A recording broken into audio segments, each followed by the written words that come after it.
Brilliance Audio presents The House at Mermaid's Cove by Lindsay Jayne Ashford, performed by Alana Kerr Collins. I thought the sea would take me, but it spat me out as the sky was turning pink. I drifted in like flotsam, washed up in a sandy hollow among weed-strewn rocks. I lay there, numb with cold, broken shells prickling my cheeks. Why could I feel my face but not the gashes on my feet? I must have been slipping into unconsciousness when the banshee wail of a gull pierced the fog inside my head. As I gulped for breath, a gush of water stung my nose and tongue. It tasted like Dublin Bay oysters. How strange, when my life was hanging by a thread, to remember something I hadn't eaten for a dozen years. It was a dog that found me. If it hadn't been for him, I might have lain for hours in that hidden place, until the tide came creeping in to pull me back to where I'd come from. He'd been rooting about in the trees above the cove and gone tearing off when he scented something more interesting on the beach. Not me, a rotting gannet, I found out later. I heard the barking over the lapping of the waves and the cries of the seabirds. Then I caught the sound of someone singing. A man's voice, deep and clear. The words were in Latin. For a moment I thought I really had died. It was the sort of thing I'd always imagined angels singing. But then the dog came bounding over, snuffling in my ear and pawing the bare skin of my shoulder. The singing stopped. I felt the thud of feet on the sand as the man ran to see what his animal had found.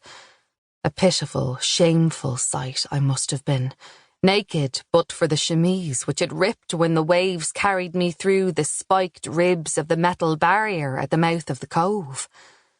I heard him catch his breath as he dropped down beside me. I felt the heat of his hand on my head, his fingers raking cropped hair wet and slick with salt, like the fur of a seal.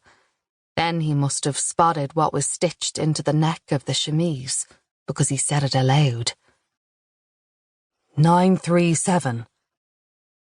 That was the first clue to where I was. My number, spoken in English. His hand traced one of the thread-like scars that crisscrossed my back. Then his fingers were on my wrist, feeling for a pulse. Can you hear me? He turned my head sideways. He scraped sand from around my nose. The smarting sensation brought a muffled whimper from somewhere inside me. Then I felt the weight of his body pressing down on my back. Seawater gushed from my mouth. I spluttered, retched. The dog barked at me. I could smell his breath, rancid with dead meat. Be quiet, Brock. He grasped my shoulders. Can you sit up? He turned me over so that I was half sitting, half lying on the sand. Through a blur of salt water, I saw that the chemise had ridden indecently up my thighs. The shock of that brought the wrong language to my lips. Ne me regardez pas. My hands went to the frayed hem of the fabric, tugging uselessly. You're French. As my vision cleared, I saw flecks of amber and gold in his irises, black lashes and eyebrows, a face not much older than mine.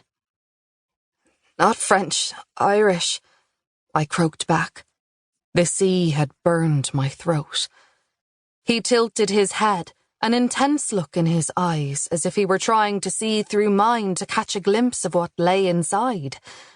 I tried to stand up, but when the soles of my feet met the sand, I crumpled. You're bleeding. He took a large white handkerchief from his pocket and wrapped it around my right foot. As I watched him, I realized that blood was oozing from my left ankle too. When he saw it, he pulled off his sweater and unbuttoned his shirt, which he bound around my other leg.